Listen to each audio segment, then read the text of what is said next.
Rishi Sunak says he'll use emergency laws to get flights deporting asylum seekers to Rwanda off the ground, even after the Supreme Court ruled that the plan was unlawful.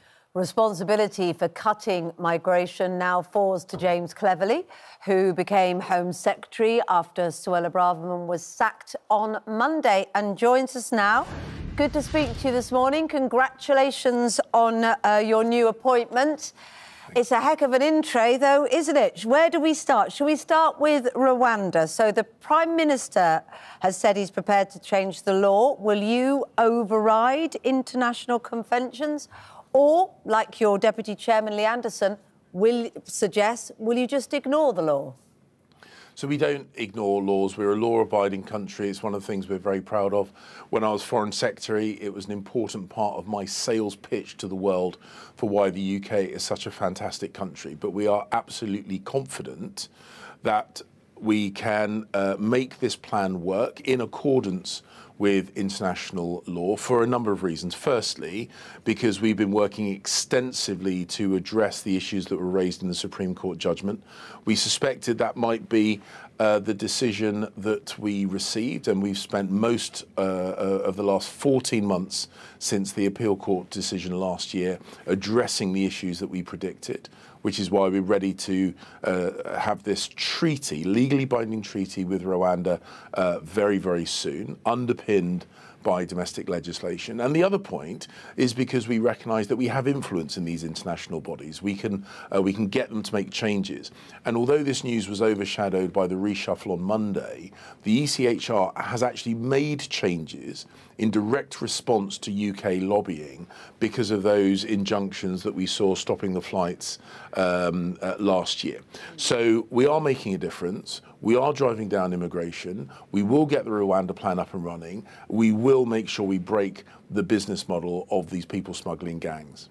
Do you believe in your heart that the Rwanda element of your Stop the Boats campaign is worthwhile and right and a solution in real terms to the problem? Because your counterpart, your shadow counterpart, Yvette Cooper, says, in words that are too colourful for this time of the morning, that you don't really believe in it. Well, look, parliamentary knockabout is always fun. It generates good headlines. And Yvette is a thoughtful and very smart politician. And what she's done by throwing that comment into the public domain is she has ensured that we're talking about that comment rather than the massive vacuum where the Labour Party's policy on immigration should be. The simple truth of the matter is we have reduced small boat arrivals by a third when most of the rest of Europe are seeing those numbers going up. Forgive me, I don't want to interrupt you, particularly on the first time we've chatted in this new job, but that wasn't the question really, was it? The question was, do you believe it is a viable solution? Sorry, when you look at the £140 million pounds, you do? Yes, absolutely. Let me explain why. Border control is never free. Protecting our country is never free. And I'm not going to make any apology for spending money protecting the British people and protecting our borders, point one. And point two, the Rwanda scheme is already having a deterrent effect. We interview people who come here illegally, and we know that there are conversations which are being had amongst those people who put themselves into the hands of people smugglers, and a number of people are being dissuaded because of the Rwanda scheme even before the flights have taken off. So it is an important part of the deterrent effect. When the flights start taking off, and we are determined that they will, it will have an even stronger deterrent effect, and it is part of a series of responses to illegal migration, which is seeing the UK as a positive outlier, whilst most of the rest of Europe are seeing very significant increases in illegal boat arrivals. The UK is seeing numbers going down by a third. So if you feel like it's, or you can trace the fact that you believe it's having an impact, when are we going to see the first of these flights take off then? Well, as the Prime Minister said in his public statement yesterday, we are looking to get those flights off early part of next year, the spring of next year. And the reason that we can do this quickly is because from the time of the appeal court's decision in summer last year, we have been working intensively, particularly to address the issues that were raised. So That's why we have... was your expectation, apologies for interrupting, was your expectation that you would lose at this stage and therefore you needed to put what we understand is being described as a treaty in place with Rwanda about whether people that are being sent there can't be sent back to their country of origin?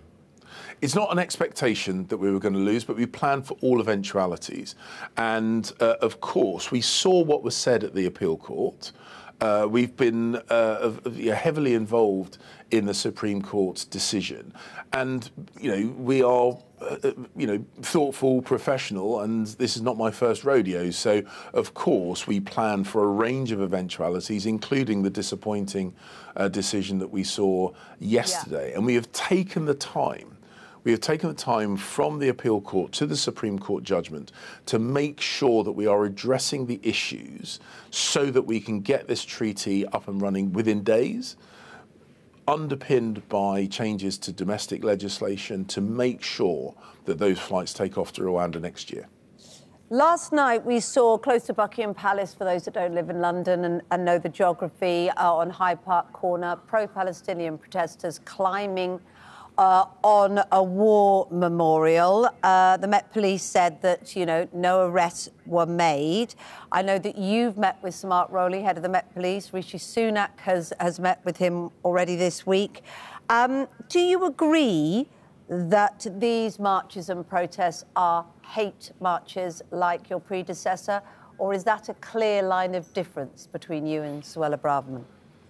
Well, yes, as you say, I've met with the senior leadership of the Metropolitan Police. I also had a meeting with the Mayor of London, who, of course, is the politician with direct responsibility for the Metropolitan Police Force. We support peaceful, lawful protest, of course we do. But the simple truth of the matter is we have seen numerous examples of deeply anti-Semitic comments. Now, not everybody involved in these marches are motivated by anti-Semitism, but the sad truth of the matter is some of the people on these marches are. That is a criminal offence, and we always expect the police to take action when they see criminality. We have also... What isn't a criminal offence, if we go back to what happened last night, is climbing on a memorial, climbing on a statue. That's the First World War memorial, and needless to say, we're just coming off the back of Remembrance Weekend, how sensitive we all are towards respect for our veteran community. Is that something, in your new position, you would like to see changed, the law surrounding this, so people can't climb on these memorials without there being a consequence to their actions?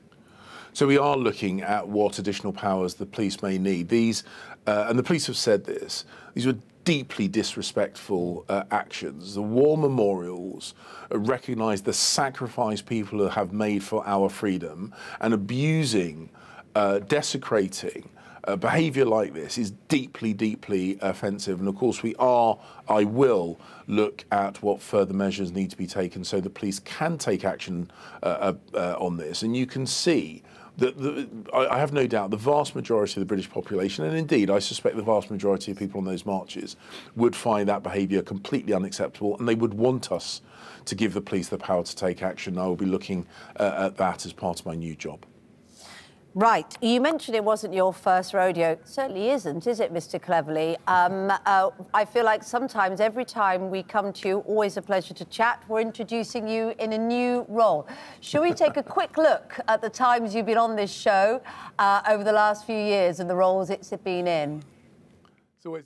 And joining us now from Westminster is the Deputy Chairman of the Conservatives, James Cleverly. Conservative Party Chairman James Cleverly. Foreign Office Minister James Cleverly. We have the Europe Minister on right now, James Cleverly. Joining us now is the Education Secretary, James Cleverly. Foreign Secretary James Cleverly joins us from Westminster. Yeah, you see, you've got around. Now, you were quoted only a few months ago, as saying if you were tried to be moved as from Foreign Secretary, the last of those roles, there'd be scratch marks from your nails on the parquet floor. What changed your mind, or has anybody looked at the floor? Well, Oh, looking at those images, I think I'm getting better looking over time. So I agree. That's the big takeaway I get from that. Look, I love the job as Foreign Secretary. I won't pretend otherwise. I felt I was effective helping the UK sell itself on the international stage. But Home Secretary is one of the great offices of state. It is a genuine privilege, very different to my previous role. But the Prime Minister asks you to serve, and of course you say yes. Having met the officials, having met the ministers at the Home Office, I'm reminded what a privilege it is to serve in this department. There is really important work to do, and the protection of the British people is a core function of government, and one that I'm very, very proud to discharge. I mean, clearly, the leaders of your party can rely on you to jump to whatever it is that they need you to do, and you've done a good job on all of those things. We've seen Lord Cameron, as he is now, in Ukraine already, meeting Volodymyr Zelensky. Is there a tinge of sort of jealousy that he's out there doing that role? Or what do you think he's going to bring to the Foreign Secretary role? Oh, he will be outstanding. I have no doubt about that at all. He will be an outstanding advocate for the UK on the world stage. The trip that he is on, incredibly important, showing our ongoing support to Ukraine in their self-defence. It was a trip that I was planning to go on, but you adjust quickly. But he will be fantastic, and I have no doubt that he will continue promoting Britain on the world stage, supporting our friends and allies, including, of course, Ukraine. Great stuff. Mr. Cleverly, thank you for joining us this morning. As you rightly noticed, you are ageing like a fine wine over the... And while Mr. Cameron's out there, you're getting up early to talk to us. But it's been lovely having you. Great to have you with us, as ever. Thank you.